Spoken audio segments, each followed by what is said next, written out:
Abraham Maslow developed the hierarchy of needs. Abraham said basically that through life we go through phases based upon if we've met a need. He said, first of all, if you haven't met your basic physiological needs, you will not think about nothing else other than hunger and thirst and filling them. Once that's happened, those kind of needs that a baby would want, then you'd think about safety needs. You know, you want to feel secure. You want to make sure that you're safe. There's no one going to hurt you. After you've have those needs met, then we start thinking about, friendship. We start thinking about love. We want to somehow fit into society. After we have those needs met, we start looking at more things like we want to get an award. We want to move up in our job. We want to change our status, join a club, go to museum, anything like this nature. Once we meet these needs, then the top, he said that you could self-actualize. And self-actualization is actually no longer necessarily thinking about yourself. You understand your needs and everything there is for you. You're completely comfortable with where you are and how life is going for you, and you set out to help others or help society in some way, shape, or form. Now, we can all hope that that's where we reach is self-actualization, and we work towards that. In life, events can happen to you where you could be completely near self-actualizing, and you fall all the way back down to safety needs or physiological needs. A good example of that would be if someone was a very successful any business you pick at, and all of a sudden on the way home they are kidnapped and taken somewhere, beaten almost to death, left to die, and somehow survive. From that point forward, if they escape, they'll probably be thinking about safety every time they step out of the house. They'll be looking, they won't be trusting. They completely would have changed where they are at in the hierarchy of needs. So keep that in mind. Life experiences can move you up and down this ladder. There's 3 losses that affect mental health. They're the loss of love, loss of control, and loss of self-concept.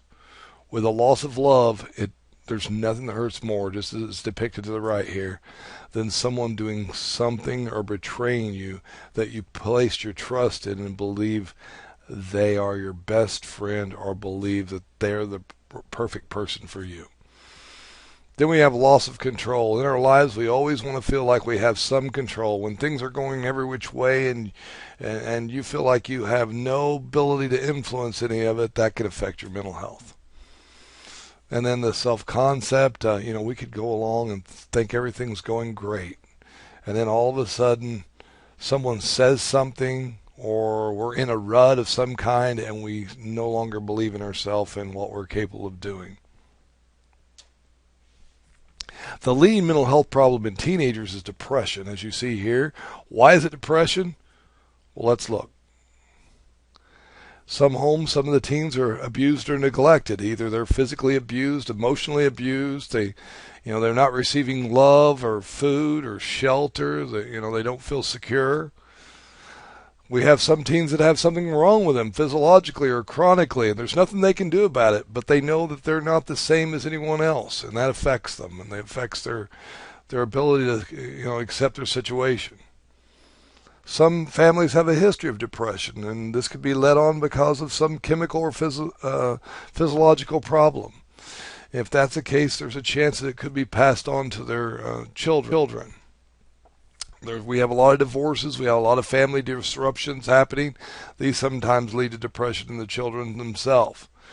When you're a teenager, you're going through hormonal changes. Females, when you're in your teenage years, your estrogen levels are going to peak all over the place and go into valleys and spike. It'll jump all over the place. When it does that, there'll be days that you just feel like crying and you won't know why you want to cry. For guys, your testosterone levels will jump all over the place. Some days you'll have real high testosterone and want to fight the world and have no reason to do so. And other days it'll be lower and you'll feel like you have no energy or don't want to do anything. Understand that until you get through adolescence and it levels off, these things are going to happen. You just emotionally have to deal with them. Also, some kids experience sexual activity way too young. They have these relationships and think this person's going to be the one forever, and next thing you know, they've cheated on them, and now they don't have the coping skills emotionally to deal with that. So we shouldn't be involved in sexual relationships till we are mature and emotional enough to deal with the consequences of those. You're now starting to develop the beginning of life pressures. People are asking you, what are you going to be when you grow up? You got to start getting jobs now because you want to have all these extracurricular activities. You want to have a car. You want to be able to go on dates. You're just starting to feel some of the pressures that come upon you as an adult. So you just learn to deal with them gradually and slowly. Don't worry, you'll get more pressures as you grow up, but you learn how to handle them and feel more comfortable juggling them.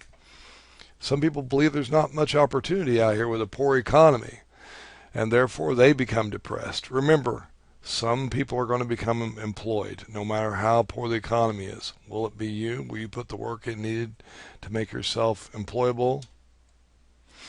Look at these emotions. There's so many emotions. We have our emoticons in the right-hand corner there. You should pause this for a second and read each one of these emotions and think about some time whether or not you've felt one of these or exhibited one of these. We need to understand, though, that later on, if you have some type of pain because of an emotion, we need to deal with it in a healthy manner. You can't bottle yourself up. You can't burst out in anger. You can't just quit. We want to have mental health and be a good part of society. Everyone in some point in their life is going to have emotional pain. What will you do about it in order to get over it? And here are some good examples of things you can do.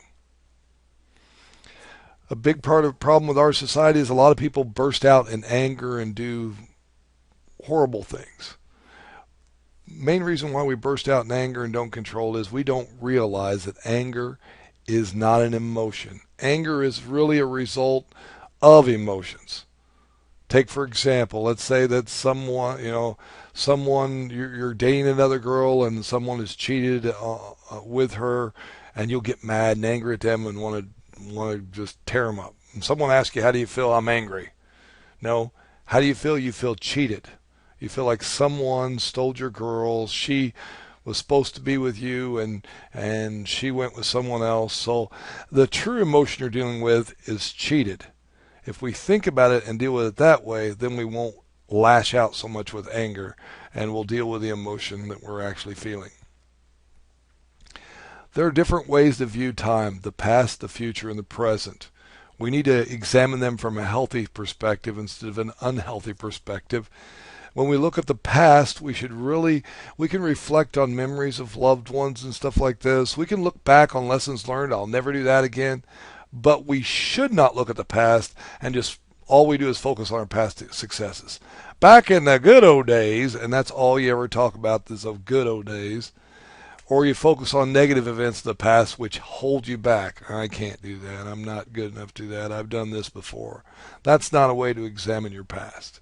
If we look at your future, now this is where we look and set goals. We develop plans to reach those goals. This is where we can self-actualize. We look and say, hey, I would like to do something for society. I would like to help out in some way. And this is actually where we develop ourselves as a person. Hopefully you continue to grow as a person. It is my goal every year to become a better person than I was the year before. And that takes constant effort. You know, the old saying, I'm just a chunk of coal, but I'm going to be a diamond someday.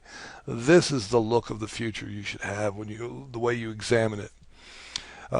Not the unhealthy perspective, which be you just daydream. You're a constant dreamer. You never set up goals. You just say, well, I'm going to do this, and I'm going to do that, and I'm going to do this and that. And none of these things are actually goals. They're all dreams.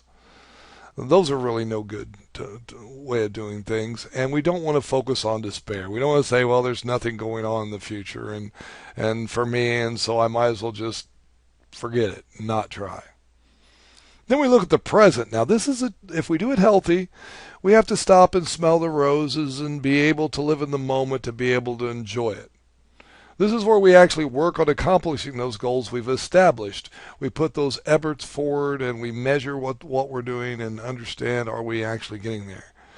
And this is also where we celebrate success. When we have success in life, we need to take time out, take a second, and celebrate it. If we look at the present in an unhealthy manner, this is where we just don't think before we do things. We just do them. We're in that constant pleasure mode. We don't think about consequences or repercussions. We just live for the moment. Defense mechanisms. We've all used defense mechanisms to cope with something in our lives at some point in time. Maybe we've denied that we've done something, or we've told a story or covered something up. Or maybe we've responded with humor and laughed or joked when we're really hurt inside and we don't want others to see it.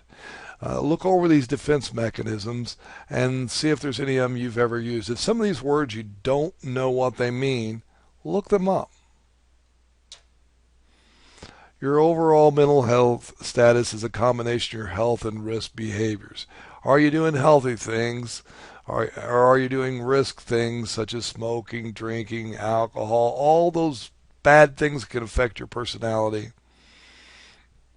And it's also being comfortable with your relationship with others and yourself.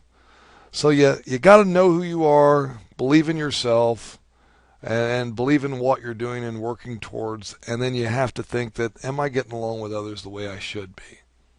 Am I making that effort to be a good part of society? And the last part's meeting the demands of life. Can you meet the demands that life places upon you? You can have goals established and place more demands on your life than are typical, but you should be able to meet the demands that society places on you.